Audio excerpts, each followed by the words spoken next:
Uma Terra Prometida, parte 2. Sim, nós podemos. Capítulo 5. Numa manhã de céu límpido em fevereiro de 2007, subi num palco diante do velho Capitólio em Springfield, o mesmo local onde Abe Lincoln pronunciou seu discurso sobre a Casa Dividida, enquanto servia no Legislativo de Illinois, e anunciei minha candidatura à presidência.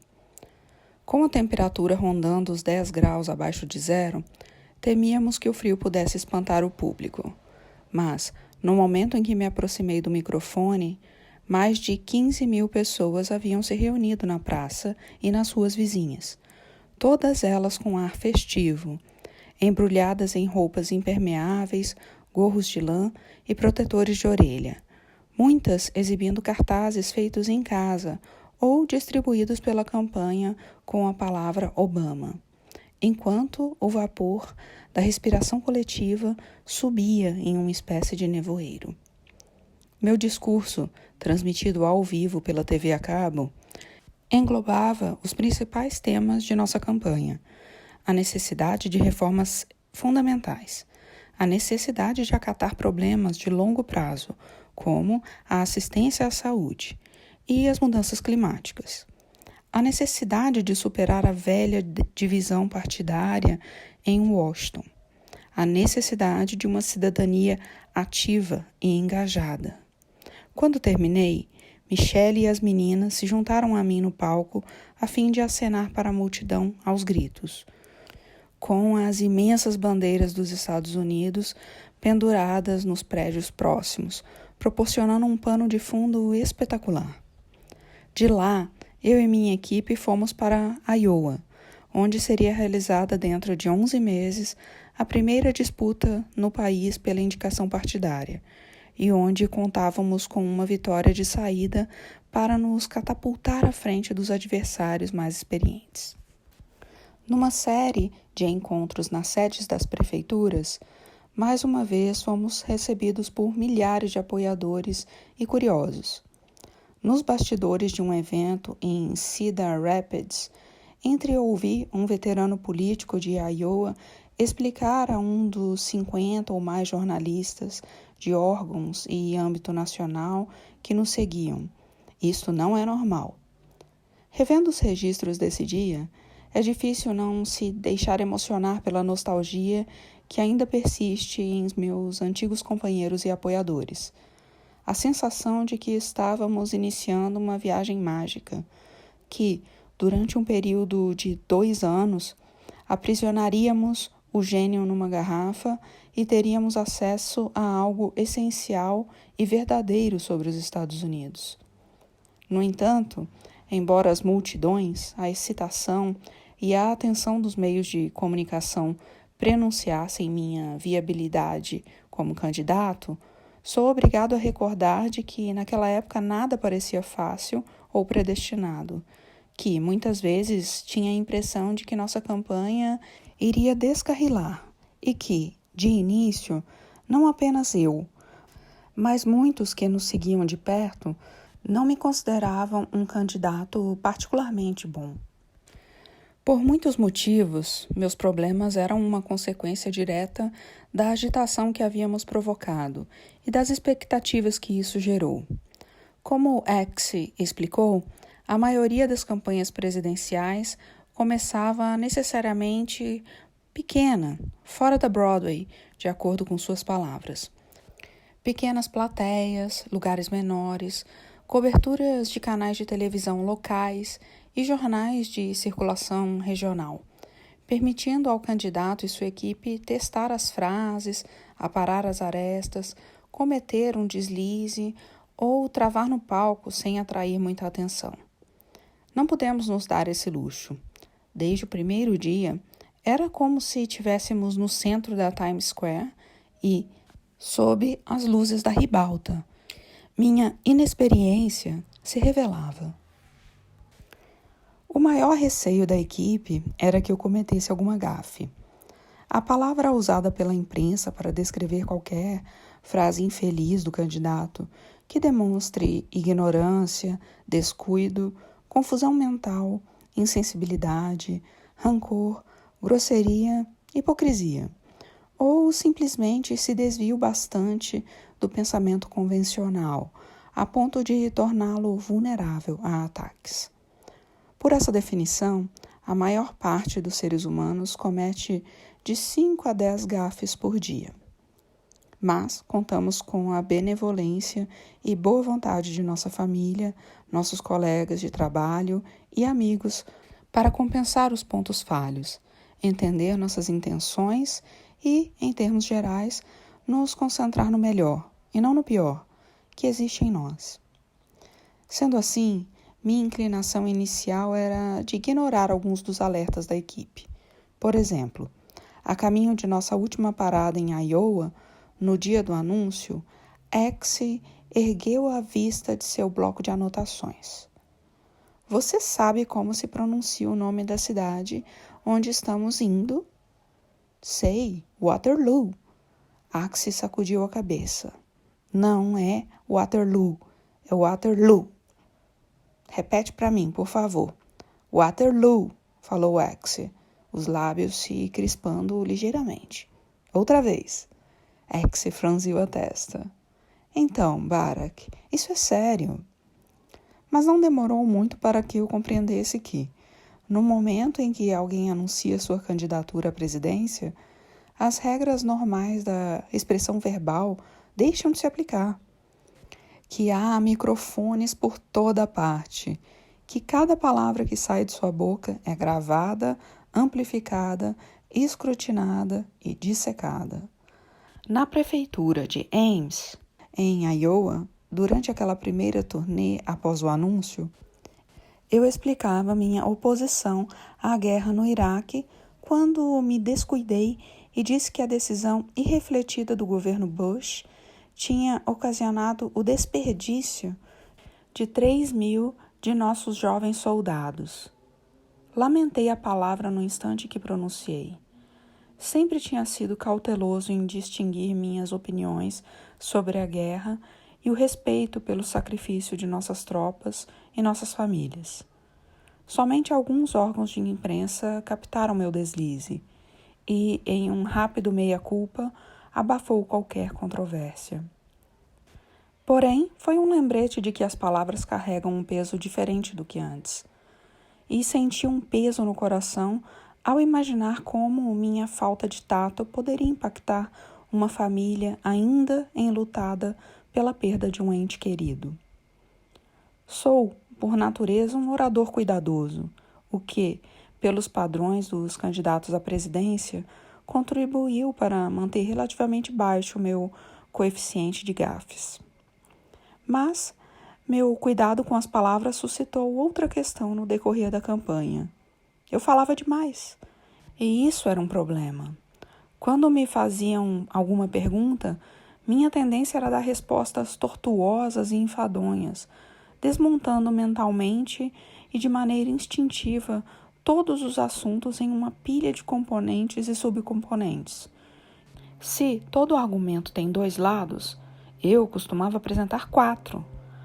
Caso houvesse uma exceção a certa afirmação que acabara de fazer, eu não apenas a indicava, como também fornecia notas de rodapé. Com esses detalhes, você está enterrando a declaração mais importante. Axie praticamente urrava depois de ouvir um dos meus falatórios intermináveis.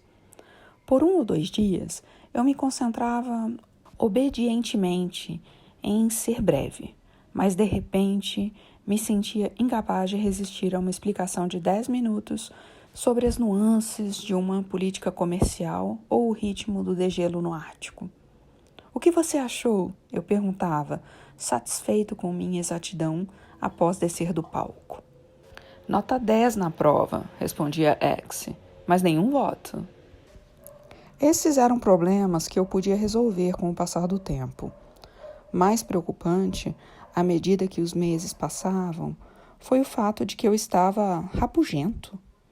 Uma razão para isso, vejo agora, era o desgaste causado por uma campanha de 2 anos para o Senado, 1 ano de reuniões partidárias em prefeituras como senador e meses de viagem em favor de outros candidatos. Uma vez esgotada a adrenalina do anúncio, a magnitude da tarefa exaustiva que tinha diante de mim me atingiu com toda a força. E era mesmo um osso duro de roer. Quando não estava em Washington para participar das sessões do Senado, logo me via a Iowa ou algum dos outros estados cujas votações nas primárias aconteciam mais cedo que as dos outros estados, encarando expediente de 16 horas de trabalho, 6 dias e meio por semana, dormindo num Hampton Inn, Holiday Inn, American Inn ou Super 8. Acordava depois de 5 ou 6 horas de sono e tentava arranjar tempo para fazer algum exercício, onde quer que pudesse. A velha esteira ergométrica nos fundos de um salão de bronzeamento foi memorável. Antes de pôr as roupas na mala e engolir um parco café da manhã. Depois, era saltar dentro de uma van e fazer telefonemas para angariar fundos a caminho da primeira reunião do dia. Depois vinham as entrevistas para os jornais e canais de TV da cidade, os vários encontros breves com líderes partidários locais, uma parada no banheiro e talvez um giro pelo principal restaurante do lugar para apertar mãos. Mais tarde, de volta à van para as novas ligações de angariação de fundos. Isso se repetiria 3 ou 4 vezes, com um sanduíche frio ou uma salada, se sobrasse tempo, até cambalear para dentro de outro motel por volta das 9 da noite, tentando falar com Michelle e as meninas antes de elas irem dormir e antes de eu ler as informações sobre o programa do dia seguinte, com a pasta escorregando aos poucos de minhas mãos à medida que a exaustão me nocauteava. E isso sem contar os voos para Nova York, Los Angeles, Chicago ou Dallas para arrecadar fundos. Não era uma vida glamurosa, e sim monótona, e a perspectiva de enfrentá-la por mais 18 meses rapidamente abateu meu ânimo. Eu havia entrado no páreo para a presidência, mobilizei uma equipe numerosa, implorei a estranhos que dessem dinheiro e propaguei uma visão na qual acreditava. Mas sentia falta da minha mulher, sentia falta de minhas filhas, sentia falta da minha cama, do chuveiro de sempre, de me sentar a uma mesa decente para fazer uma refeição decente. Sentia falta de não ter de repetir exatamente a mesma coisa, exatamente da mesma forma, 5 ou 6 vezes por dia. Por sorte, além de Gibbs, que tinha a personalidade, a experiência, a obstinação necessárias para me manter focado durante as viagens, eu contava com 2 outros companheiros que me auxiliaram a vencer aquela depressão inicial. O primeiro foi Marvin Nicholson, de pai canadense e mãe americana, dono de uma simpatia inata e uma postura imperturbável. Com 30 e poucos anos e no alto de seus impressionantes 1,03 metros, Marvin tinha exercido várias ocupações, de carregador de tacos de golfe a bartender num clube de striptease, antes de se tornar assistente pessoal de John Kerry, 4 anos antes. É estranha a função de um assistente pessoal. O homem faz tudo, responsável por garantir que o candidato tenha tudo de que precisa para funcionar.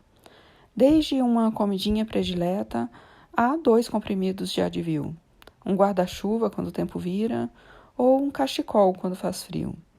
Além de soprar o nome do governante do condado que vem em sua direção para um aperto de mãos. Marvin dava conta dessas tarefas com tal habilidade e aprumo que se tornara respeitadíssimo nos círculos políticos, razão pela qual o havíamos contratado como diretor de viagens. Trabalhando com Alissa e a equipe, avançara coordenando os deslocamentos, garantindo que eu tivesse as informações adequadas e me mantivesse ao menos próximo do cronograma. E havia Reggie Love, criado na Carolina do Norte, filhos de negros de classe média, com 1,93 m de altura e físico avantajado. Reggie tinha sido um excelente jogador de basquete e futebol americano na Universidade Duke, antes de Pete House o contratasse como assistente em meu gabinete no Senado. Uma parte. As pessoas costumam se surpreender com a minha altura, um pouco mais de 1,86 m, algo que atribuo em parte aos anos em que me senti um anão ao lado de Reggie e Marvin nas fotografias. Sob a tutela de Marvin, Reggie, aos 25 anos, assumiu a função de assistente pessoal e, embora tenha encontrado alguma dificuldade no início, conseguindo esquecer minha pasta executiva em Miami e o paletó de meu terno em New Hampshire na mesma semana, sua dedicação ao trabalho e seu humor brincalhão logo o tornaram uma figura querida por todos os participantes da campanha. Durante quase 2 anos, Gibbs, Marvin e Reggie tomaram conta de mim, me ancoraram na normalidade e representaram uma fonte permanente de alívio cômico. Jogávamos baralho e sinuca. Discutíamos sobre esportes e trocávamos recomendações musicais. Reggie me ajudou a atualizar minha playlist de hip-hop, que tinha parado no Public Enemy. Marvin e Reggie me contaram sobre a vida social deles em meio às viagens, complicadas, e as aventuras em vários locais de parada, depois de terminarmos nosso trabalho. Estúdios de tatuagem, banheiras quentes surgiam às vezes com destaque. Zombávamos de Reggie por causa da sua ignorância juvenil. Certa vez, ao mencionarmos Paul Newman, Reggie disse: "Esse é o cara que fabrica molho de salada, não é?" E Gibbs, por seu apetite, na feira estadual de Iowa, ele ficou na dúvida entre um bolinho Twinkie frito e uma barrinha de Snickers também frita. Até que a mulher atrás do balcão disse: "Meu querido, por que escolher um só?" Sempre que podíamos, jogávamos basquete. Mesmo na menor cidadezinha, havia um ginásio na escola de ensino médio e, caso não houvesse tempo para uma partida completa, Reggie e eu, mesmo assim, arregaçávamos as mangas da camisa e, antes que eu entrasse em cena, fazíamos uma disputa de arremessos. Como qualquer atleta de verdade, ele continuava a ser extremamente competitivo. Às vezes, depois de uma partida de 1 contra 1, eu acordava quase sem conseguir andar, embora fosse orgulhoso demais para mostrar meu desconforto. Em certa ocasião, jogamos contra um grupo de bombeiros em New Hampshire, cujo apoio eu tentava obter. Eram típicos atletas de finais de semana, um pouco mais jovens que eu, mas em pior forma física.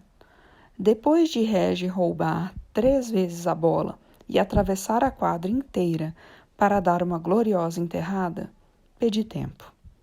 "O que você está fazendo?" eu perguntei. "Como assim?" Você sabe que eu estou tentando conseguir o apoio deles, não sabe?"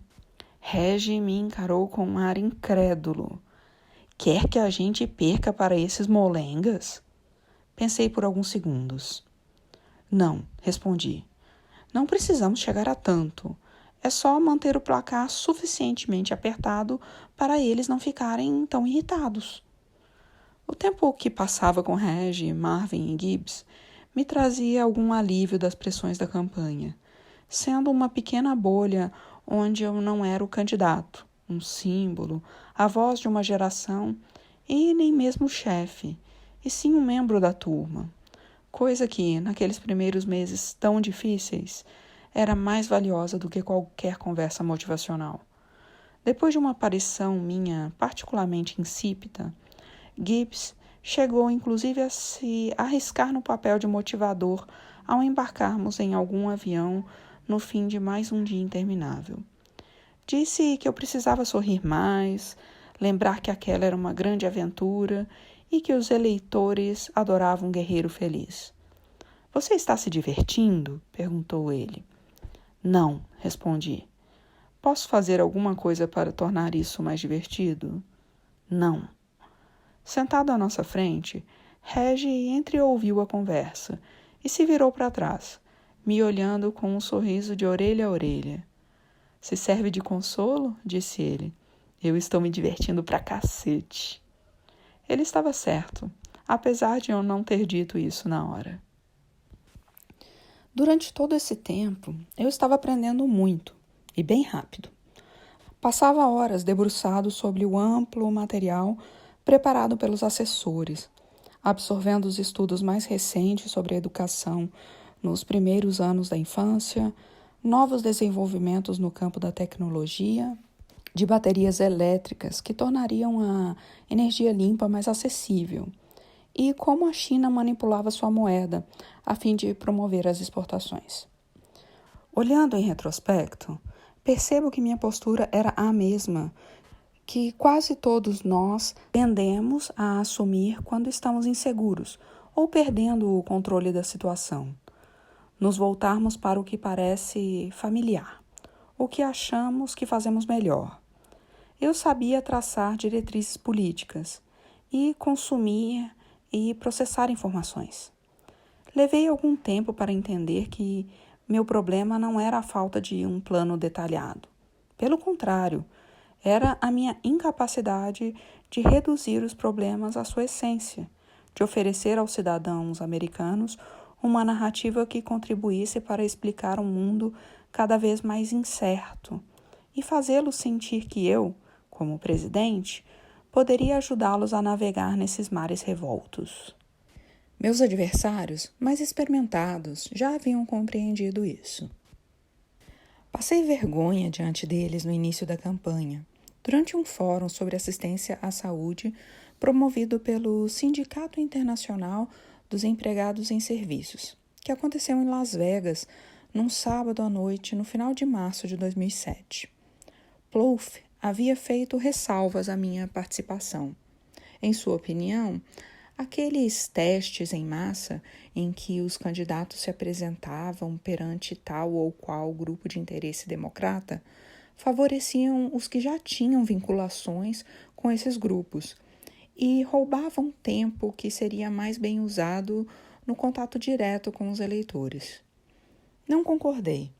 A assistência à saúde era um assunto a que eu atribuía crucial importância, não apenas por ter ouvido inúmeras histórias pessoais devastadoras durante a campanha, mas também porque jamais me esqueci de minha mãe em seus últimos dias, preocupada com as chances de sobrevivência e também se a cobertura de seu plano de saúde seria suficiente para impedir que ela se arruinasse financeiramente durante o tratamento. No fim, eu deveria ter ouvido Plouffe. Minha cabeça estava repleta de muitos fatos, mas pouquíssimas respostas. Diante de um público numeroso de trabalhadores da área de saúde, tropecei, balbuciei, vacilei no palco. Confrontado por perguntas bem formuladas, tive que confessar que ainda não tinha elaborado um plano definitivo para oferecer assistência à saúde em termos acessíveis. O silêncio na plateia foi total. A Associated Press veiculou uma matéria criticando minha performance no encontro, prontamente reproduzida por outros órgãos de imprensa em todo o país, sob a dolorosa manchete: será que Obama é só estilo e pouco conteúdo? Meu desempenho contrastou claramente com o de John Edwards e Hillary Clinton, os dois principais adversários. Edwards, o bem apessoado e elegante ex-candidato a vice-presidente, havia deixado o Senado em 2004 para ser companheiro de chapa de John Kerry, chamando depois muita atenção para si ao criar um centro dedicado à luta contra a pobreza. Na verdade, porém, nunca tinha deixado de fazer campanha para a presidência em tempo integral. Embora não o conhecesse tão bem, ele jamais me impressionara muito. Apesar de suas raízes na classe trabalhadora, eu considerava sua recente guinada populista artificial e fruto de pesquisas de opinião. O equivalente político a uma daquelas boy bands inventadas pelo departamento comercial das gravadoras. No entanto, em Las Vegas, tive de me penitenciar ao vê-lo expor uma clara proposta de cobertura universal, exibindo todos os dons que haviam feito dele um advogado de sucesso na Carolina do Norte. Hillary se saiu ainda melhor. Como muita gente, eu tinha passado a década de 90 observando de longe o casal Clinton. Admirava o talento prodigioso de Bill e de calibre intelectual. Ainda que nem sempre me sentisse confortável com os detalhes de suas chamadas triangulações, assinando uma reforma legislativa sobre o bem-estar social, com proteções inadequadas para os que não conseguiam encontrar emprego, usando uma retórica de combate pesado ao crime que contribuiu para abarrotar as prisões federais. Eu apreciava a habilidade com que conduzira as políticas progressistas e tornara possível que o Partido Democrata voltasse a atrair o eleitorado. Quanto à antiga primeira-dama, eu a achava igualmente impressionante e mais simpática. Talvez porque na história de Hillary eu visse traços daquilo que minha mãe e minha avó tinham enfrentado. Mulheres inteligentes e ambiciosas que haviam penado devido às limitações impostas por seu tempo, obrigadas a driblar egos masculinos e expectativas sociais. O fato de Hillary ter se tornado uma pessoa cautelosa, talvez contida demais, quem poderia criticá-la à luz dos ataques a que estivera sujeita? No Senado, minha opinião favorável sobre ela foi de modo geral confirmada. Em todas as nossas interações, ela se mostrou muito trabalhadora, amável e de um preparo impecável para exercer o cargo. Também tinha uma risada agradável e franca que tendia a levantar o ânimo de todos ao seu redor. A circunstância de eu ter decidido concorrer, apesar da presença de Hillary na disputa, tinha menos a ver com eventuais aliações de suas possíveis deficiências pessoais e mais a ver com o meu sentimento de que ela simplesmente não seria capaz de escapar do rancor, dos ressentimentos e das premissas cristalizadas derivadas dos anos de Clinton na Casa Branca. Certo ou errado, eu não via como Hillary poderia superar a divisão política existente nos Estados Unidos, alterar a forma como Washington funcionava ou proporcionar ao país um recomeço de que necessitava. Mas, ao vê-la no palco falando com fervor e conhecimento de causa sobre a assistência à saúde naquela noite durante o fórum, e ao ouvir a multidão aplaudi-la com entusiasmo quando terminou, me perguntei se não tinha cometido um erro de cálculo. Esse encontro não seria a última ocasião em que Hillary, ou aliás, metade dos candidatos às primárias, se saiu melhor do que eu. Porque desde o início fiquei com a impressão de que nos reuníamos para um debate a cada 2 ou 3 semanas, num formato em que eu nunca fui muito bom. Minhas longas falas e a preferência por respostas complicadas trabalhavam contra mim, sobretudo dividindo o palco com 7 veteranos astutos e contando com apenas 1 minuto para responder a qualquer pergunta. Durante nosso primeiro debate em abril, o moderador me interrompeu ao menos 2 vezes antes que eu terminasse de falar.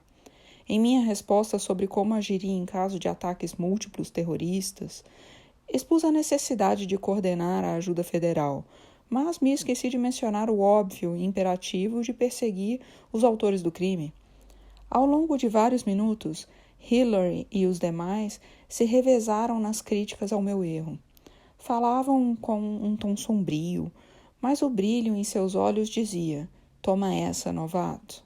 Mais tarde, X foi delicado em sua avaliação sobre o evento. "Sem problema", disse ele. "É que você continua a querer responder à pergunta." "Mas não é essa a ideia?" perguntei. "Não, Barack. A ideia não é essa. A ideia é transmitir sua mensagem, quais são os seus valores, quais são as suas prioridades. É isso que importa para as pessoas. Escuta só. Metade das vezes, o moderador só está usando a pergunta para jogar uma casca de banana para você escorregar. Sua tarefa é evitar a armadilha que eles prepararam. Pegue a pergunta que fizeram, diga qualquer coisa para dar a impressão de que respondeu, e aí fale daquilo que você quer falar. Mas isso é ser sacana. Exatamente, disse ele. Fiquei frustrado com o X e ainda mais comigo. Porém, me dei conta de que o argumento dele era difícil de rebater após assistir à gravação do debate. As respostas mais efetivas, ao que parecia, não tinham o propósito de iluminar, e sim de evocar alguma emoção, identificar o inimigo ou demonstrar para um eventual apoiador que você, mais do que qualquer outro ali no palco, estava e sempre estaria ao lado dele. Era fácil desmerecer esse exercício como algo superficial. Mas um presidente não era um advogado, um contador ou um piloto contratado para executar determinada tarefa bem definida e especializada. Mobilizar a opinião pública, criar coalizões eficientes, era essa a sua função. Gostasse eu ou não. As pessoas eram movidas pelos sentimentos e não pelos fatos. Trazer à tona as melhores e não as piores dessas emoções, fortalecer os anjos bons de nossa natureza, recorrendo à razão e a políticas sólidas, desempenhar um papel sem deixar de dizer a verdade. Esse era o sarrafo que eu tinha que ultrapassar.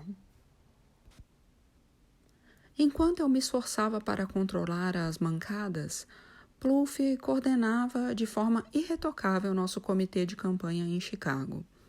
Eu não o encontrava com frequência, mas estava começando a entender que nós dois tínhamos muito em comum. Éramos ambos analíticos e ponderados, em geral, avessos a posturas convencionais e pretensiosas. Mas, se por um lado eu, às vezes, me mostrava distraído e indiferente a pequenos detalhes, alguém incapaz de manter um sistema organizado de pastas e que perdia constantemente memorandos, canetas e celulares logo após recebê-los, Plouffe se revelou um gênio do gerenciamento. Desde o começo, sem rodeios e sem titubear, ele se concentrou na vitória do estado de Iowa. Mesmo quando os analistas políticos da TV a cabo e alguns de nossos apoiadores nos chamavam de idiotas por sermos tão limitados em nossa visão. Ele não permitiu que ninguém se afastasse 1 centímetro da estratégia, certo de que era nosso único caminho para a vitória. Plouffe impôs uma disciplina marcial, dando a cada um dos membros da equipe, de X, ao organizador mais novato, certo grau de autonomia, ao mesmo tempo que exigia responsabilidade e adesão estrita ao processo. Estabeleceu um teto salarial para eliminar conflitos desnecessários dentro do grupo. Fez questão de diminuir os recursos destinados a contratos caríssimos de consultoria e ao orçamento de ação de mídia, a fim de fornecer aos organizadores o que eles necessitavam na linha de frente. Obsessivo em matéria de informação, recrutou um punhado de especialistas em internet e formularam um programa digital anos-luz à frente, não somente das outras campanhas, mas até mesmo de muitas empresas privadas. Somando tudo isso, em 6 meses, tendo começado do zero, Plouffe montou uma operação de campanha sólida, a ponto de encarar em pé de igualdade a máquina dos Clinton. Isso foi algo que lhe deu uma grande satisfação em seu íntimo, permitindo que eu entendesse outra coisa a seu respeito. Por trás da figura sóbria e das profundas convicções, Plouffe simplesmente adorava um bom embate. A política era seu esporte e, em seu campo predileto, ele se mostrava tão competitivo quanto o Reggie na quadra de basquete. Mais tarde, perguntei a X se ele tinha ideia de que seu então sócio minoritário se mostraria um arquiteto de campanha tão bom. X fez que não com a cabeça. Uma puta de uma revelação, admitiu. Numa disputa presidencial, a melhor estratégia pouco importa se o candidato não tem os recursos necessários para executá-la. E essa era a segunda coisa que tínhamos a nosso favor: dinheiro. Tendo em vista que o casal Clinton vinha cultivando uma base nacional de doadores havia quase 3 décadas, nossa premissa de trabalho era que Hillary gozaria de tremenda vantagem sobre nós em matéria de fundos de campanha. Mas a fome por mudança dos Estados Unidos vinha se mostrando mais forte do que até nós havíamos previsto. De início, nossa captação de fundos seguia um padrão tradicional. Grandes doadores de grandes cidades assinaram e arrecadaram cheques com altas somas. Penny Printzler, uma mulher de negócios e velha amiga de Chicago, serviu como presidente de nossa campanha financeira nacional, contribuindo com sua competência organizacional e uma vasta rede de relacionamentos. Juliana Smoot, a diretora de finanças, durona e experiente, montou uma equipe de especialistas e tinha o dom de me obrigar a enfrentar a infindável batalha por dólares, alternando entre palavras doces, reprimendas que me deixavam envergonhado e ameaças assustadoras. Seu sorriso era bonito, mas os olhos eram de uma assassina. Me acostumei à rotina, em parte por necessidade, mas também porque, com o tempo, ia até a apreciar os termos que eu propunha. A questão era construir um país melhor, eu afirmava. Não alguma coisa que tivesse a ver com egos ou prestígio. Ouvia o que tinham a dizer sobre algum assunto, em particular se os conhecesse bem, porém não distorcia minhas posições a fim de satisfazê-los. Caso tivesse uns minutinhos livres, os bilhetes de agradecimento e os telefonemas nos aniversários eram dirigidos não a eles, e sim a nossos voluntários e jovens assistentes no corpo a corpo com o eleitorado. E, se ganhasse, eles podiam ter certeza de que eu elevaria seus impostos. Apesar de nos custar alguns poucos doadores, essa postura ajudou a desenvolver uma cultura entre os apoiadores de que não estávamos preocupados com regalias ou status. E, de qualquer modo, a cada mês o perfil de nossa base de doadores mudava. Pequenas doações, que rendiam receitas de 10, 20 ou 100 dólares, começaram a chegar em grande volume, a maior parte pela internet, vindas de universitários que se comprometiam a oferecer o que gastariam no Starbucks durante a campanha, ou de seus avós que haviam coletado recursos no círculo de amigas e que se reuniam para costurar. No total, ao longo da fase das primárias, angariamos milhões de dólares de pequenos doadores, o que nos permitiu competir voto a voto em todos os estados. Mais que o próprio dinheiro, o espírito por trás da doação e o senso de participação transmitido nas cartas e mensagens que as acompanhavam traziam à campanha uma energia emanada do povo. Você não está sozinho nessa. Aqueles doadores nos diziam: aqui estamos, com os pés no chão, milhões de nós espalhadas por todo o país.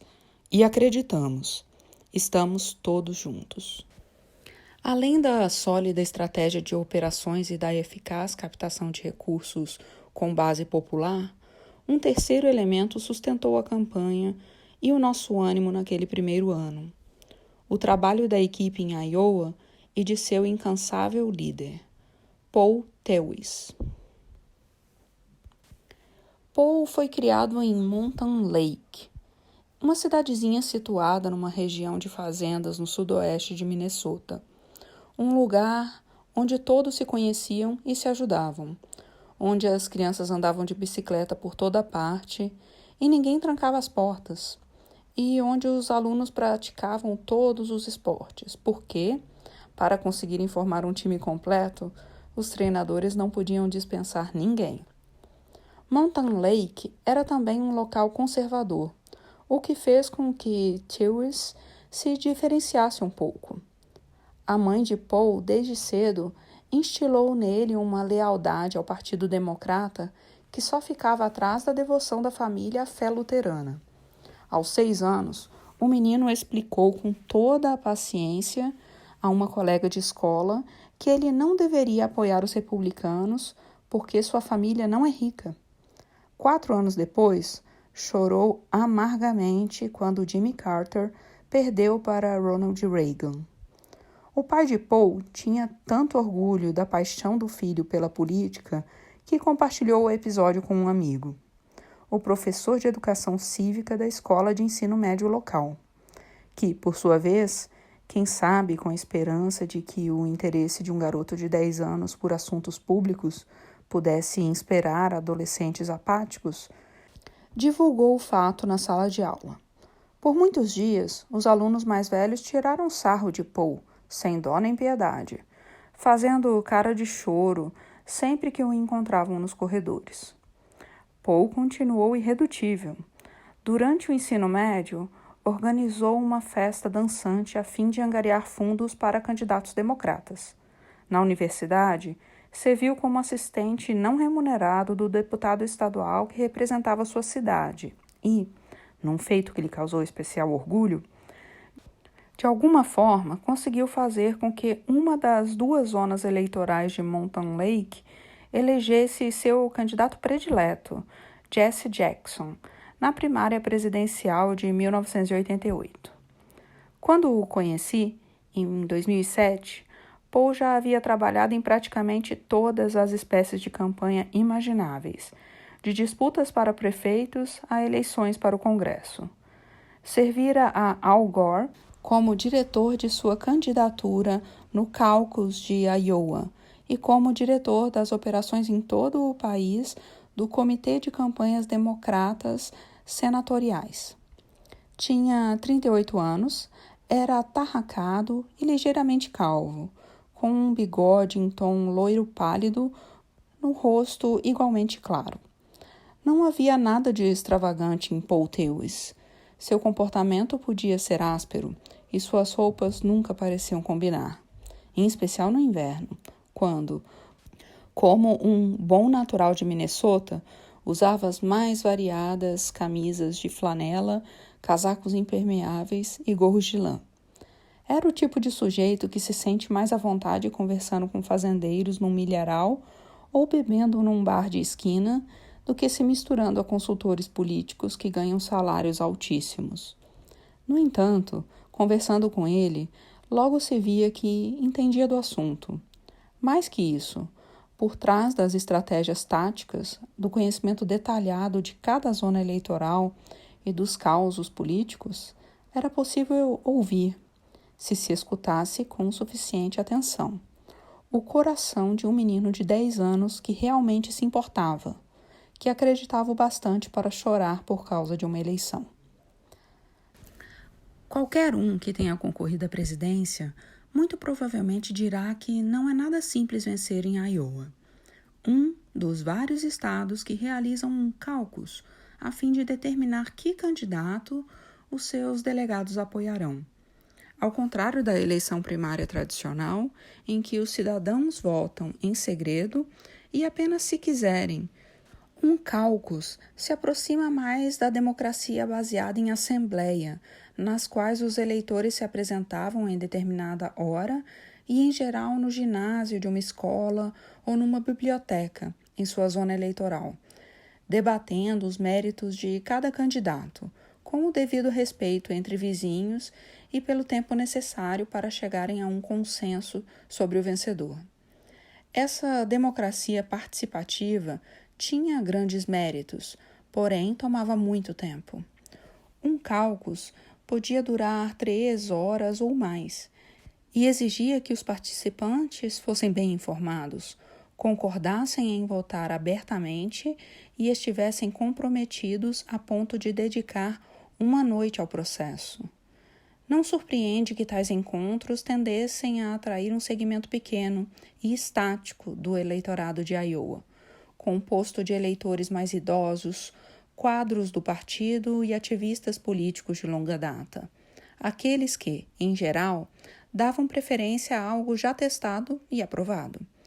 Isso significava que os participantes do caucus do Partido Democrata tinham maior probabilidade de apoiar alguém conhecido, como Hillary Clinton, do que a mim. Desde o início, Thewes convenceu Plouffe, e Plouffe, por sua vez, me convenceu de que precisávamos montar um tipo diferente de campanha para vencer em Iowa. Teríamos de trabalhar com mais empenho e por mais tempo no corpo a corpo, a fim de obter o apoio dos participantes tradicionais do caucus. E, o mais importante, seria necessário convencer um bom número de prováveis apoiadores de Obama, jovens, minorias étnicas, independentes, a superar vários obstáculos e desconfortos e participar de um daqueles encontros pela primeiríssima vez. Para isso, Thewes insistiu em organizar escritórios regionais logo de início, cobrindo todos os 99 condados de Iowa. E, para cada um, contrataríamos um funcionário jovem, com baixo salário e supervisão diária, que seria responsável por gerar seu próprio movimento político local. Era um grande investimento em sua aposta inicial, mas demos o sinal verde a Thewes. Ele pôs mãos à obra com um notável grupo de assessores que ajudaram a desenvolver seu plano. Mitch Stewart, Mary Grace Glaston, Annie Fliplick e Emily Purcell, todos inteligentes, disciplinados e com experiência em várias campanhas, e, sem exceção, com menos de 32 anos. Passei a maior parte do tempo com Emily, que nascera em Iowa e tinha trabalhado para o ex-governador Tom Vilsack. Thewes entendeu que ela seria especialmente útil para facilitar meu trânsito na política local. Uma das mais jovens do grupo, Emily tinha 26 anos e cabelos escuros. Usava roupas sóbrias e era tão pequenininha que podia passar como uma aluna do último ano do ensino médio.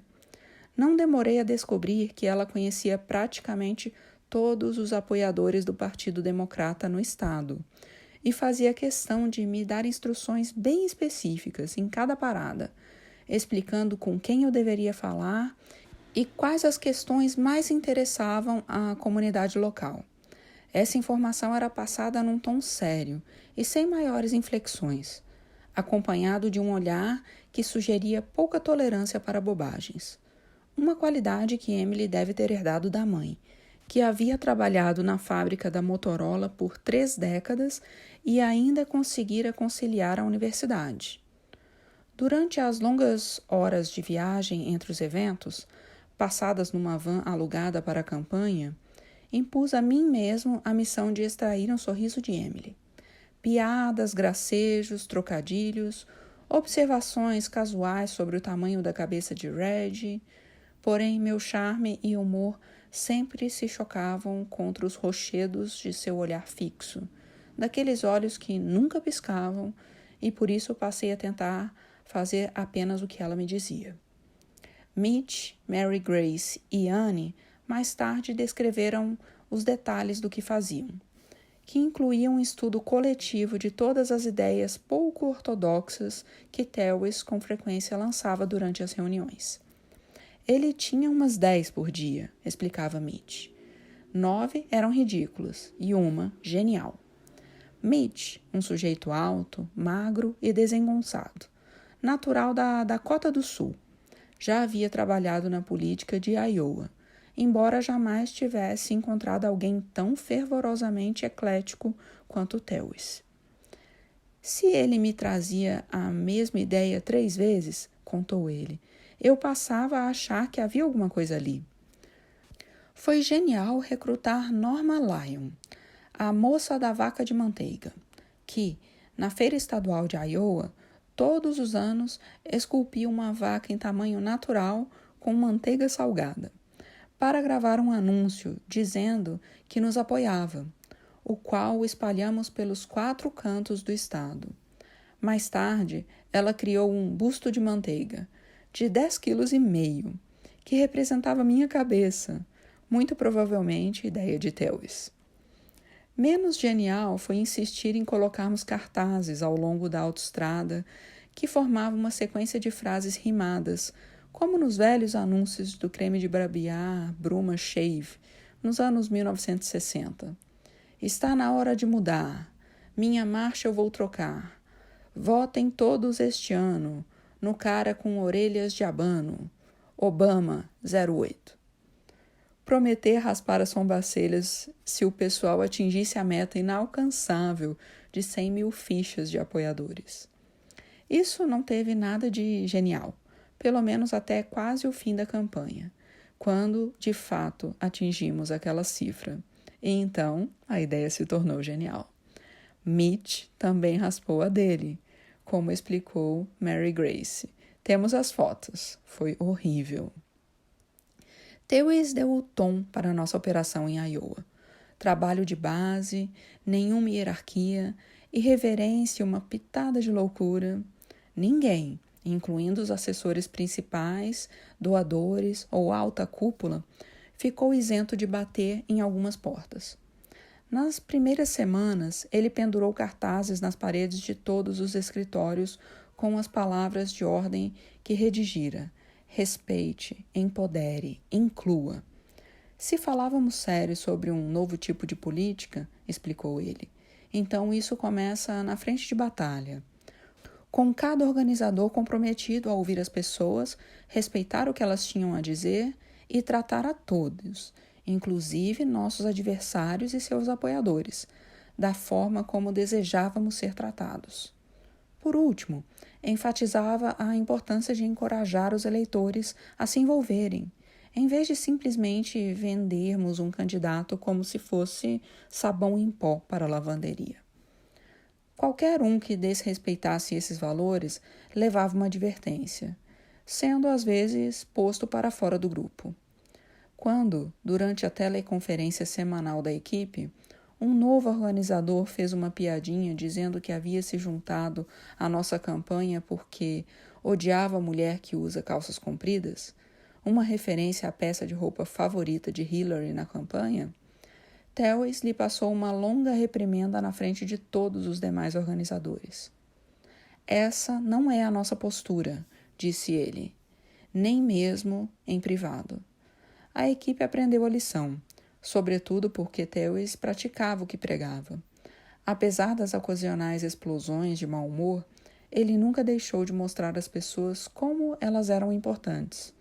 Quando o tio de Mary Grace morreu, Tewes declarou um dia nacional da Mary Grace, obrigando todos no escritório a usarem roupas cor-de-rosa. Também fez com que eu gravasse uma mensagem anunciando que, naquele dia, ele teria de fazer tudo o que Mary Grace mandasse. Por outro lado, Mary Grace tinha que aguentar Tewes e Mitch mascando fumo no escritório 300 dias por ano, de tal forma que as contas entre eles nunca se equilibraram. Esse tipo de camaradagem se tornou a norma na operação em Iowa, não somente no comitê de campanha, como também, o que é mais importante, entre os cerca de 200 organizadores espalhados pelo estado.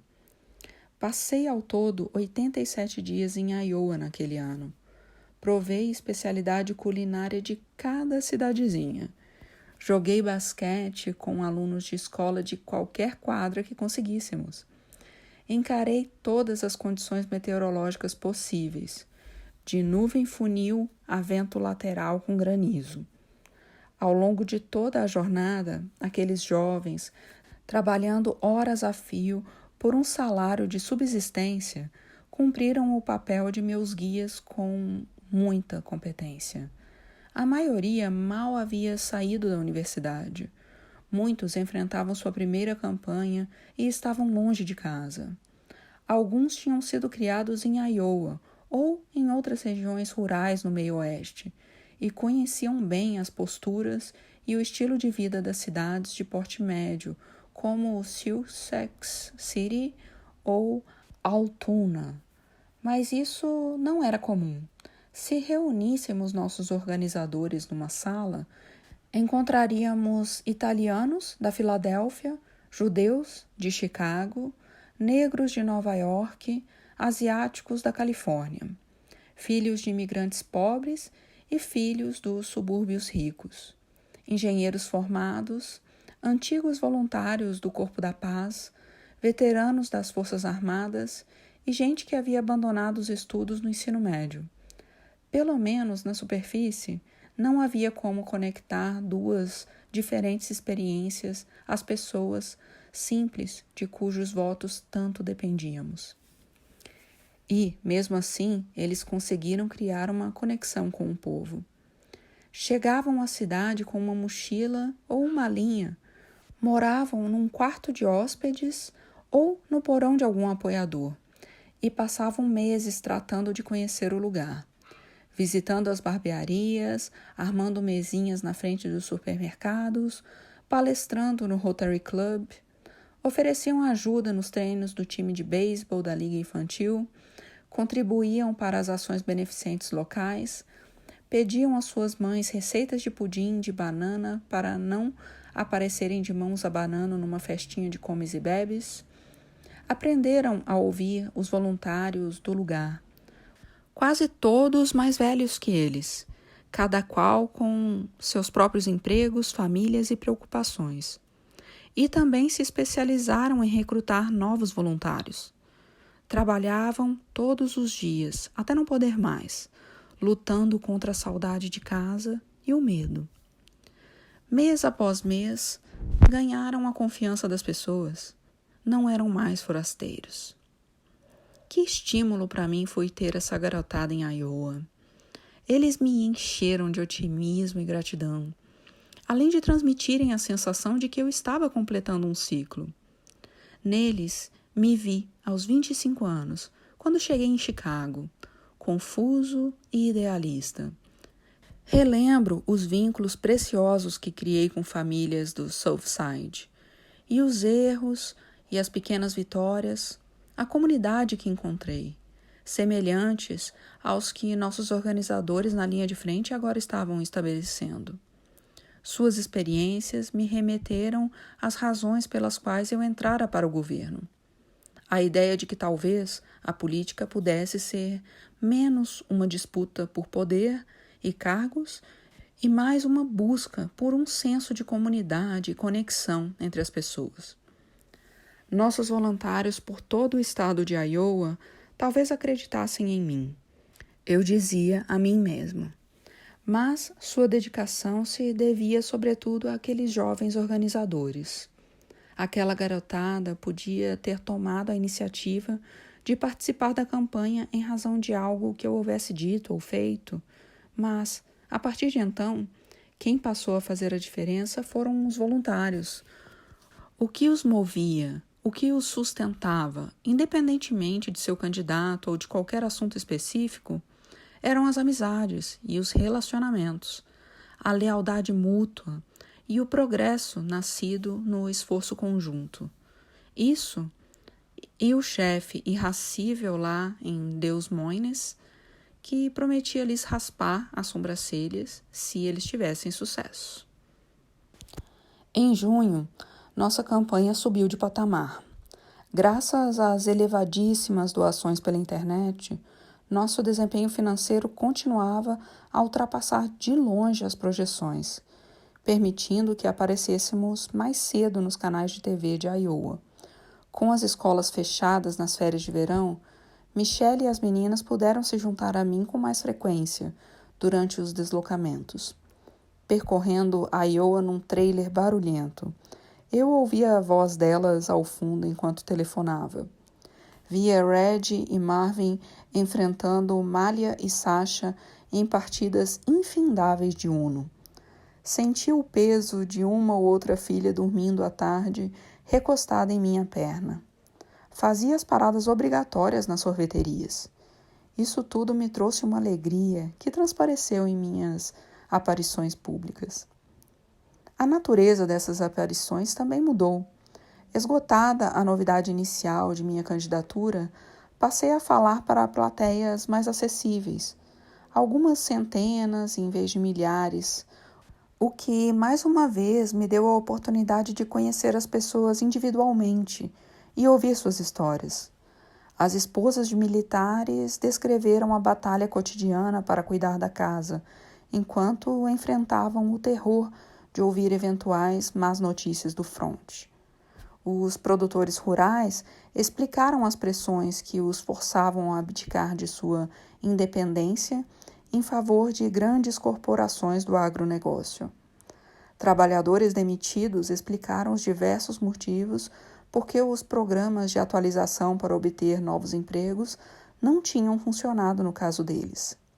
Os donos de pequenos negócios detalharam os sacrifícios que haviam feito para pagar o plano de saúde de seus funcionários, até que um ficou doente e as mensalidades de todos se tornaram insustentáveis, inclusive as dos proprietários. Conhecendo essas histórias, meu discurso político se tornou menos abstrato, menos ligado à cabeça e mais ligado ao coração. As pessoas viram a própria vida refletida naquelas histórias, tomando consciência de que não estavam sozinhas nas dificuldades que enfrentavam. E, com esse conhecimento, um número maior delas se voluntariou a trabalhar a meu favor. Operar mais no varejo, numa escala mais humana, também me ofereceu a oportunidade de encontros casuais que fizeram a campanha ganhar vida. Foi o que aconteceu quando visitei Greenwood, na Carolina do Sul, em certo dia de junho. Embora passasse a maior parte do tempo em Iowa, eu também fazia visitas sistemáticas a outros estados, como New Hampshire, Nevada e Carolina do Sul, cujas eleições primárias e as caucuses viriam logo em seguida. A ida a Greenwood resultou de uma promessa precipitada feita a um congressista influente que se oferecera para me apoiar, mas com a condição de que eu visitasse sua cidade natal. No fim, minha visita ocorreu num péssimo momento, durante uma semana particularmente difícil, com números ruins nas pesquisas de opinião pública, artigos desfavoráveis nos jornais, mau humor e falta de sono. Também não ajudou o fato de que Greenwood ficava a mais de 1 hora do aeroporto, de que fomos de carro em meio a chuvas torrenciais e de que, quando por fim cheguei ao prédio da prefeitura, onde o evento seria realizado, descobri que lá dentro havia umas 20 pessoas, todas tão encharcadas quanto eu por causa da tempestade. Um dia perdido, pensei comigo, repassando mentalmente tudo o mais que poderia estar fazendo. Comecei a seguir a rotina de sempre, apertando mãos, perguntando o que cada um fazia, tentando calcular calmamente em quanto tempo poderia escapar dali. De repente, ouvi uma voz alta e penetrante. "Tô fervendo."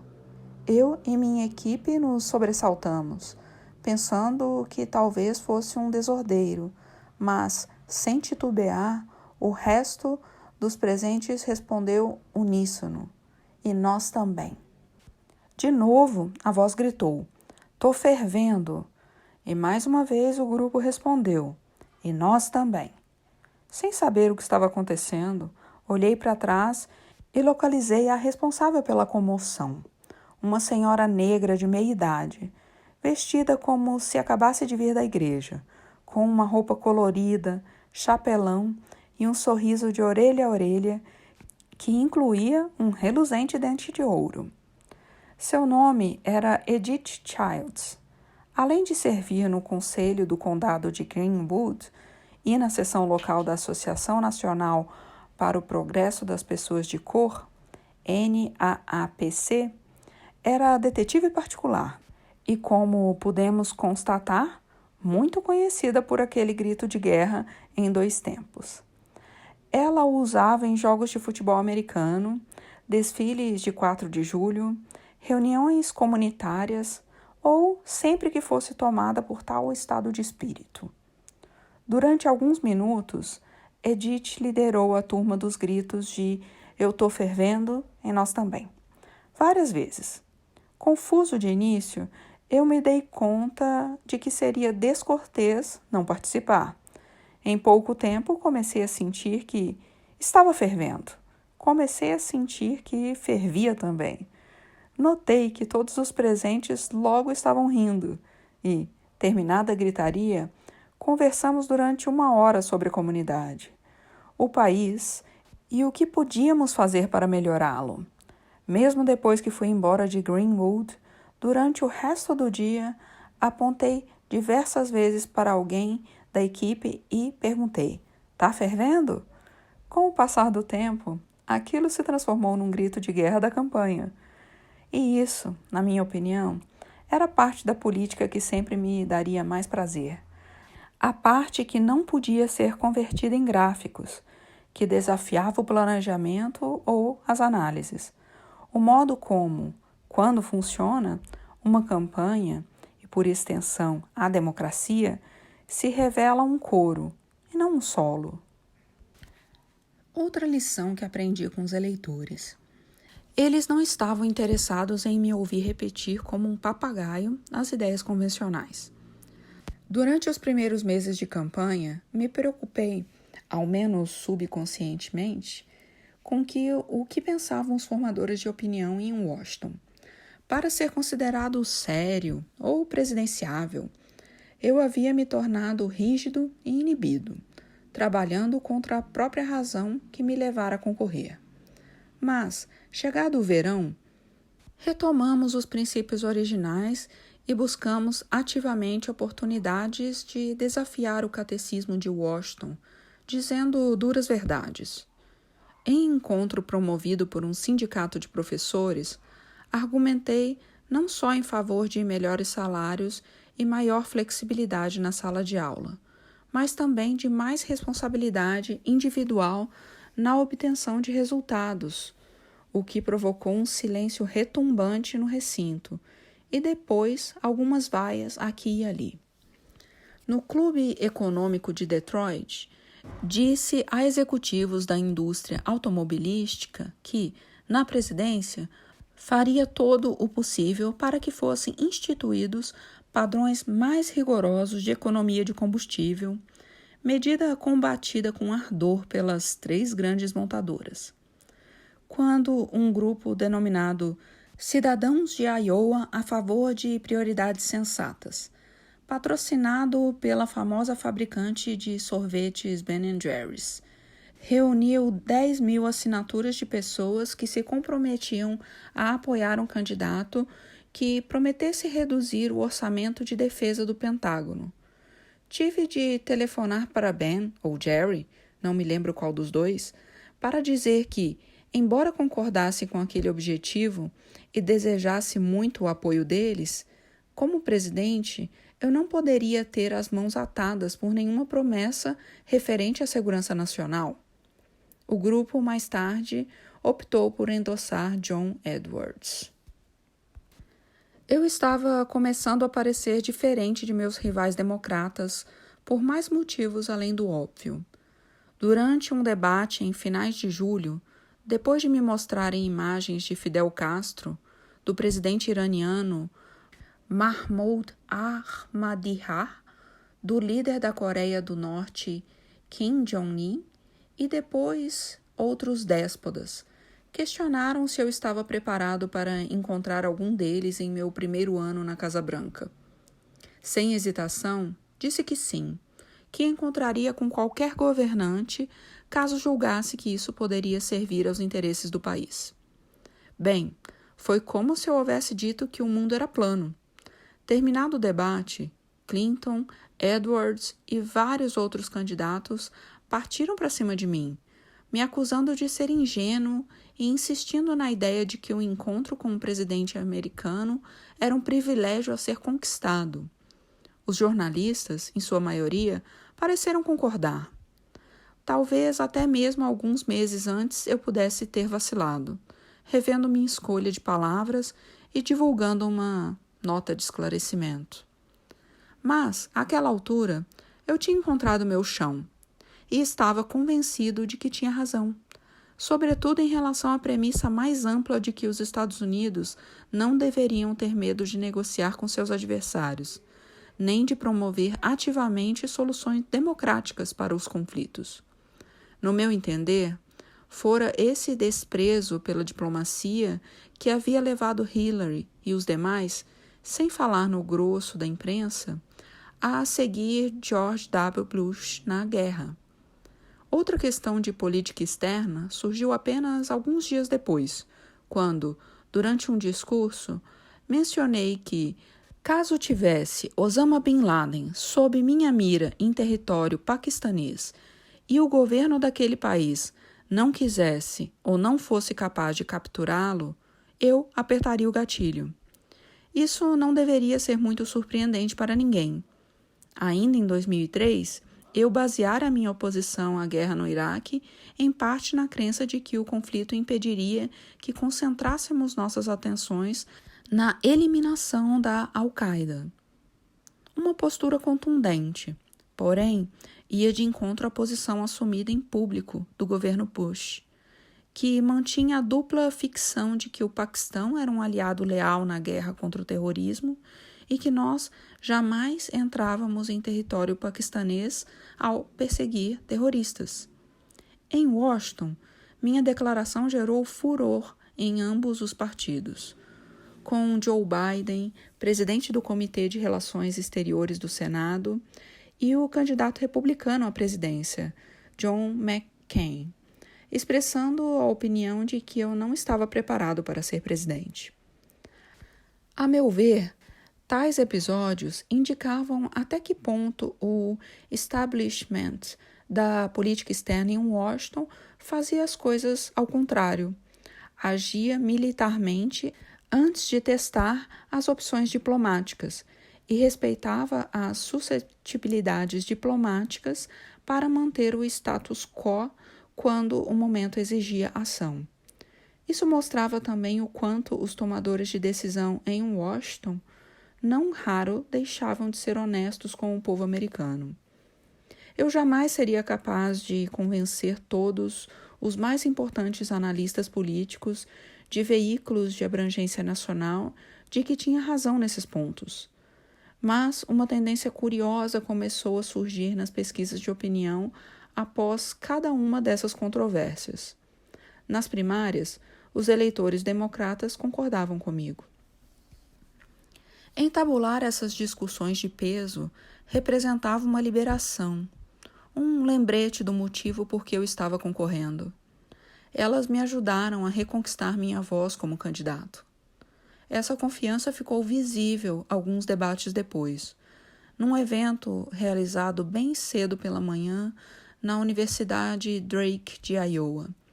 Um moderador, George Stephanopoulos, da rede ABC, não demorou para dar a Joe Biden a chance de explicar exatamente por que eu não estava preparado para ser presidente.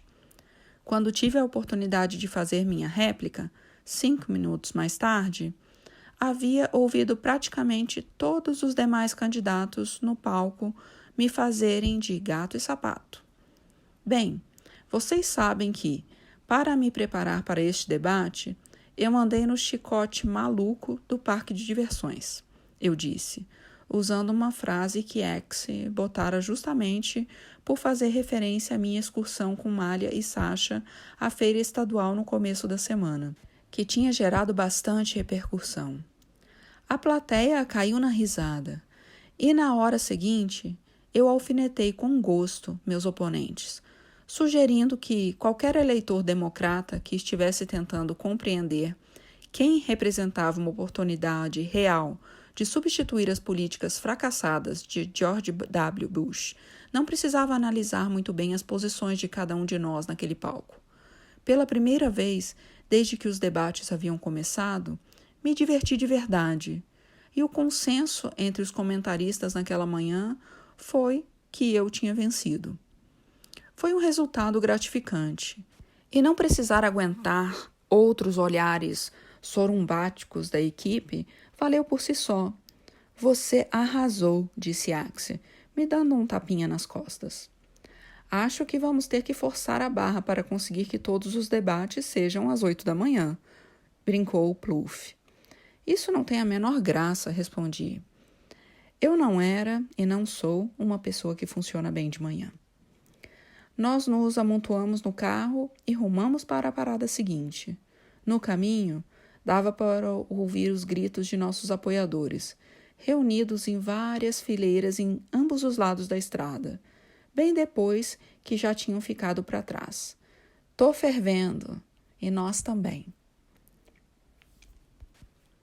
Parte do motivo por que recebi tanta atenção dos moderadores durante o debate na Universidade de Drake foi a divulgação de uma pesquisa de opinião da ABC, mostrando que eu liderava em Iowa pela primeira vez, embora apenas com 1% de vantagem sobre Clinton e Edwards. A disputa era claramente apertada. Pesquisas posteriores me puseram de volta no terceiro lugar. Mas não havia como negar que nossa organização em Iowa estava tendo impacto, sobretudo sobre os eleitores mais jovens. Dava para sentir isso nas multidões, em seu tamanho, sua energia e, mais importante, no número de fichas de apoiadores e assinaturas de voluntários que coletávamos em cada parada. Com menos de 6 meses para realizar a ação do Caucus, estávamos ainda desenvolvendo nossa força. Infelizmente, nada desse nosso progresso aparecia nas pesquisas nacionais. O foco em Iowa e, em menor escala, no estado de New Hampshire, significava que fazíamos anúncios de TV e aparições mínimas em outras regiões, de modo que, em setembro, permanecíamos 20 pontos atrás de Hillary. Plouffe fez o possível para convencer a imprensa do motivo por que as pesquisas de âmbito nacional eram irrelevantes naquele primeiro estágio, porém sem resultado. Cada vez mais me vi atendendo às chamadas telefônicas ansiosas de apoiadores de todo o país, muitos oferecendo aconselhamento sobre o que fazer, trazendo sugestões e reclamações de que havíamos desprezado este ou aquele grupo de interesse e questionando de maneira geral nossa competência. 2 coisas alteraram a situação, e a primeira não foi de nossa autoria. No fim de outubro, durante o debate na Filadélfia, Hillary, cujo desempenho até então havia sido impecável, se complicou ao não dar uma resposta clara sobre a questão de trabalhadores sem documentos terem ou não direito a tirar carteira de motorista. Sem dúvida, tinha sido aconselhada a reagir de forma evasiva, por se tratar de uma questão que dividia a base do Partido Democrata. Seus esforços para ficar em cima do muro só serviram para reforçar a impressão já prevalecente de que Hillary pertencia à política tradicional de Washington, acentuando o contraste que nós tínhamos esperança de mostrar. E então, algo aconteceu no jantar Jefferson-Jackson, em Iowa, no dia 10 de novembro, mas agora de nossa autoria.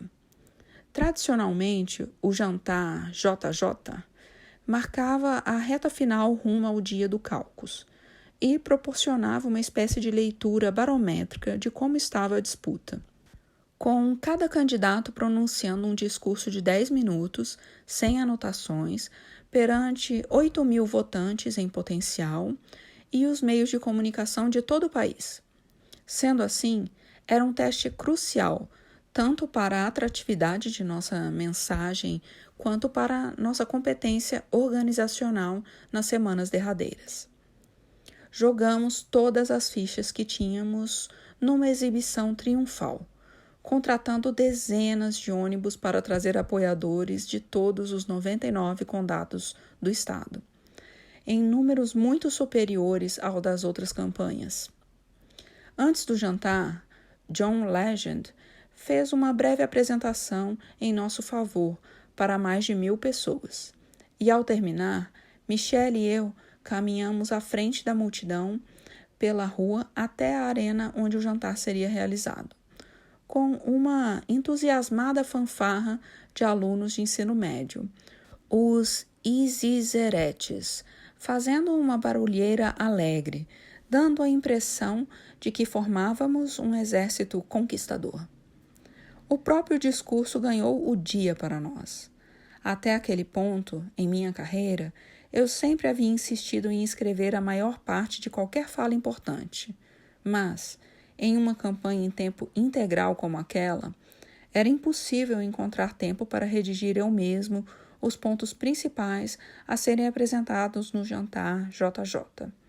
Tive de confiar em Phelps, com supervisão de X e Plouffe, para formular um rascunho que efetivamente resumisse minhas razões para buscar a indicação do partido à presidência.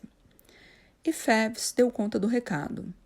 Em um ponto crítico da campanha, com apenas uma modesta contribuição de minha parte.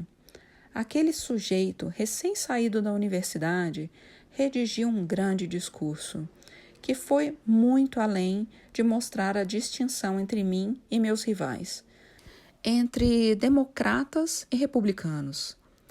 Ele expôs os desafios que enfrentávamos como nação, na guerra, as mudanças climáticas e o imperativo de fazer com que a assistência à saúde estivesse ao alcance de todos. Explicou também a necessidade de uma liderança nova e transparente, observando que o partido havia sido historicamente mais forte com líderes que agiam não em função de pesquisas de opinião pública, mas de princípios, não de cálculos políticos, mas de convicções.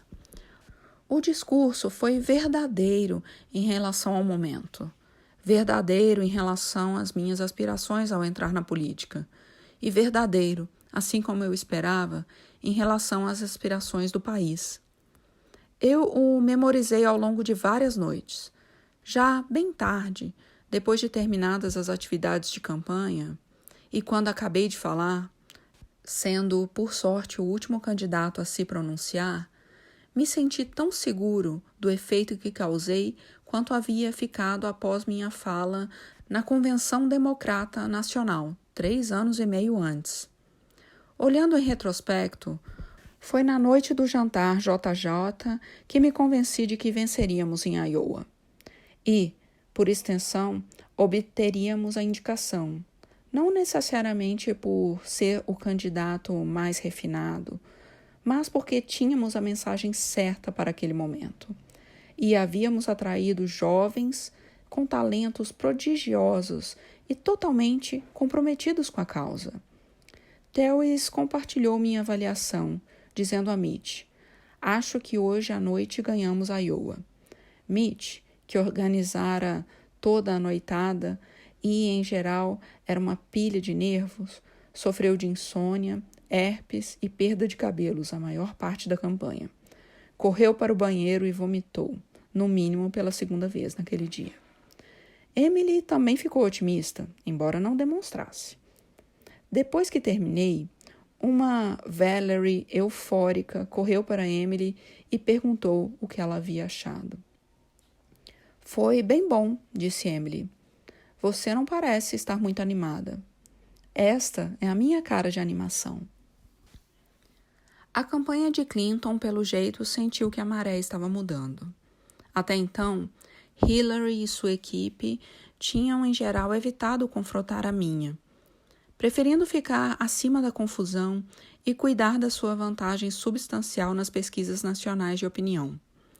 Mas, nas semanas seguintes, adotaram outra tática e decidiram cair matando em cima de nós.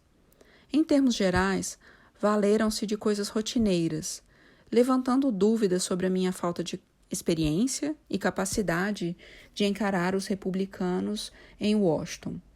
Infelizmente para eles, porém, as 2 linhas de ataque que atraíram maior atenção saíram pela culatra, da pior maneira possível. A primeira nasceu de uma linha sempre presente em meus discursos, na qual eu dizia que estava concorrendo à presidência não porque achava que era meu destino ou porque quis ser presidente a vida toda, mas porque o momento exigia algo novo. Bem, a turma da Clinton soltou uma nota citando um artigo de imprensa em que Um de meus professores da Indonésia afirmava que eu havia escrito uma redação no jardim de infância sobre o desejo de ser presidente. Uma prova, pelo que fizeram parecer, de que meu proclamado idealismo era apenas um disfarce para a mais deslavada ambição. Soltei uma risada ao saber disso. Como disse a Michele, a ideia de que alguém que não fosse da minha família se lembrasse de alguma coisa que eu houvesse dito ou feito quase 40 anos antes era um pouco fantasiosa. Sem falar na dificuldade de compatibilizar meu aparente plano infantil de domínio mundial com notas medíocres no ensino médio e o consumo de drogas, um período na obscuridade no trabalho de organização comunitária e associações com todo tipo de personagens politicamente inconvenientes. Na década seguinte, claro, descobrimos que o absurdo, a incoerência ou a ausência de qualquer embasamento factual não impediram que várias teorias malucas sobre mim ganhassem ampla divulgação. Produzidas por oponentes políticos, veículos de comunicação conservadores, biografias críticas e coisas do gênero. Mas, ao menos em dezembro de 2007, a pesquisa da equipe de Clinton sobre o que eu batizei de meus arquivos secretos do jardim de infância foi vista como um sinal de pânico e severamente criticada. Menos engraçada foi uma entrevista em que Billy Sherrin, co-diretor da campanha de Clinton em New Hampshire, sugeriu a um repórter que meu autodeclarado consumo anterior de drogas se provaria fatal no embate com o candidato do Partido Republicano. Não considerei fora dos limites a indagação sobre minhas imprudências juvenis. Porém, Sherrin foi bem mais longe, sugerindo que talvez eu houvesse sido também traficante de entorpecentes. A entrevista causou furor e Sherrin logo em seguida pediu demissão de suas funções. Tudo isso aconteceu pouco antes do nosso debate final em Iowa. Naquela manhã, tanto eu como Hillary estávamos em Washington para uma votação no Senado. Quando eu e minha equipe fomos para o aeroporto pegar o voo para Des Moines, notamos que o jatinho alugado por Hillary estava estacionado ao lado do nosso. Antes da decolagem, Uma Abedin, o assistente de Hillary, se encontrou com Regi e disse que a senadora desejava falar comigo. Me encontrei com Hillary na pista, e Regi e Ruma ficaram a poucos metros de distância. Hillary pediu desculpas pelas palavras de Sherrin. Agradeci a ela e então sugeri que ambos deveríamos nos esforçar mais para controlar nossos subordinados. Ao ouvir isso, Hillary ficou agitada e sua voz se tornou estridente quando ela alegou que minha equipe vinha rotineiramente fazendo ataques injustos, cometendo distorções e empregando táticas espúrias. Meus esforços para baixar a temperatura foram em vão, e a conversa terminou de forma abrupta, com ela ainda visivelmente irada ao subir no avião. Durante o voo para Des Moines, tentei entender as frustrações que Hillary devia estar sentindo. Mulher de enorme inteligência, havia trabalhado duro, se sacrificado, aguentando ataques e humilhações públicas. Tudo a serviço da carreira do marido, e enquanto criava uma filha maravilhosa. Fora da Casa Branca, construíra para si uma nova identidade política, se posicionando com competência e tenacidade, como favorita disparada para ocupar a presidência. Em sua candidatura, vinha tendo um desempenho quase irretocável, cumprindo todas as obrigações, ganhando a maioria dos debates, levantando montanhas de dinheiro. E, de repente, se achava numa disputa acirrada com um homem 14 anos mais novo, que não tinha pagado os mesmos pedágios, que não exibia as mesmas cicatrizes de batalha e que ainda parecia contar com a sorte e o benefício da dúvida. Sinceramente, quem não se irritaria? Além disso, Hillary não estava de todo errado sobre o fato de minha equipe ser capaz de reagir à altura se fôssemos atacados. Comparados a outras campanhas presidenciais, éramos de fato diferentes, enfatizando constantemente uma mensagem positiva, enfatizando o que nos motivava e não aquilo que repudiávamos. Eu policiava a nossa postura de cima a baixo. Mais uma vez, vetei anúncios de TV que considerei injustos ou demasiado duros. No entanto, em certas ocasiões, ficávamos aquém de nossa retórica virtuosa. Na verdade, meu momento de maior irritação na campanha se deveu a um memorando vazado que tinha sido redigido por nosso grupo de pesquisa em junho, no qual se criticava o apoio tácito de Hillary à terceirização de empregos para a Índia, com o mordaz título Hillary Clinton, membro do Partido Democrata de Punjab. Meu pessoal bateu na tecla de que o memorando não havia sido escrito para vir a público. Mas não havia diferença. A argumentação rasteira e o tom de um nacionalismo fajuto me deixaram enfurecido por vários dias. Em última análise, não creio que foi alguma ação específica de nossa parte que causou o desentendimento com Hillary na pista. Em vez disso, foi o próprio fato de eu ter surgido como um desafiante, o calor crescente de nossa rivalidade. Havia ainda outros 6 candidatos na disputa, mas as pesquisas de opinião estavam começando a esclarecer para onde rumávamos, com Hillary e eu batalhando palmo a palmo até o final. Era uma dinâmica com a qual viveríamos dia e noite, nos fins de semana e nos feriados, por muitos meses no futuro. Nossas equipes nos flanqueando como exércitos em miniatura, cada assessor totalmente engajado na disputa.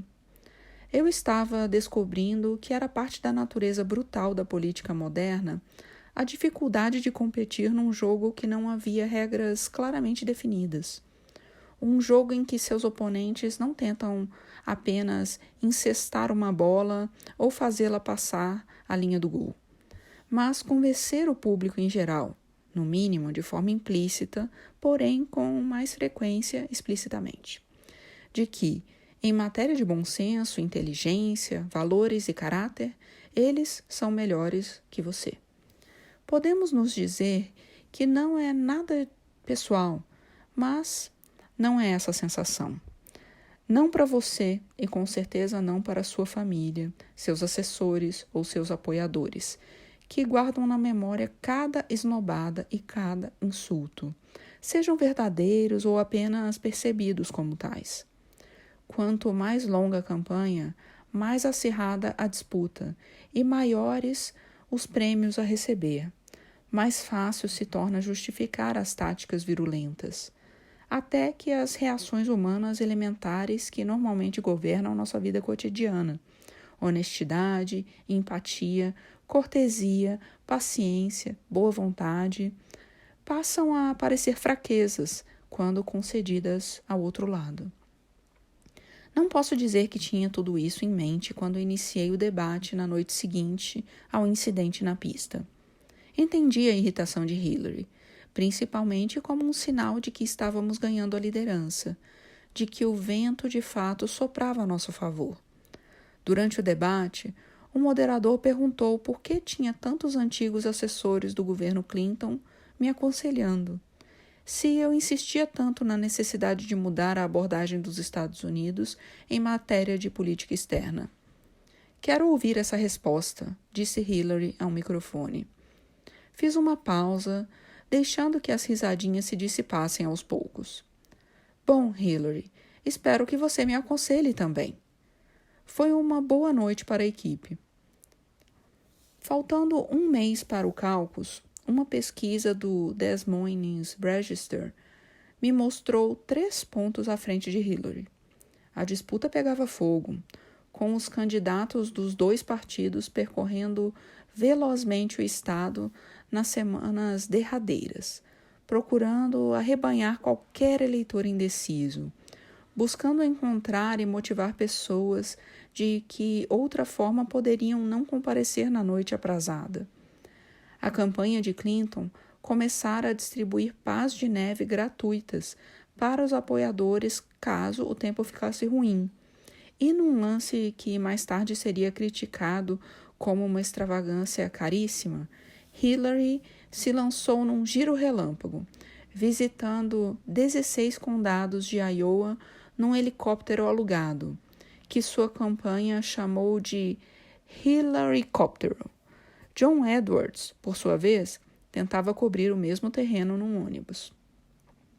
Nós mesmos tivemos alguns momentos sob os holofotes, inclusive uma série de comícios com Oprah Winfrey, que se tornaram uma amiga e apoiadora, sendo tão sensata, engraçada e elegante em nossas aparições públicas como era em pessoa, atraindo quase 30 mil espectadores em 2 comícios em Iowa, outros 8.500 em New Hampshire e quase 30 mil na Carolina do Sul. Esses eventos foram eletrizantes, angariando o tipo de novos eleitores de que mais precisássemos.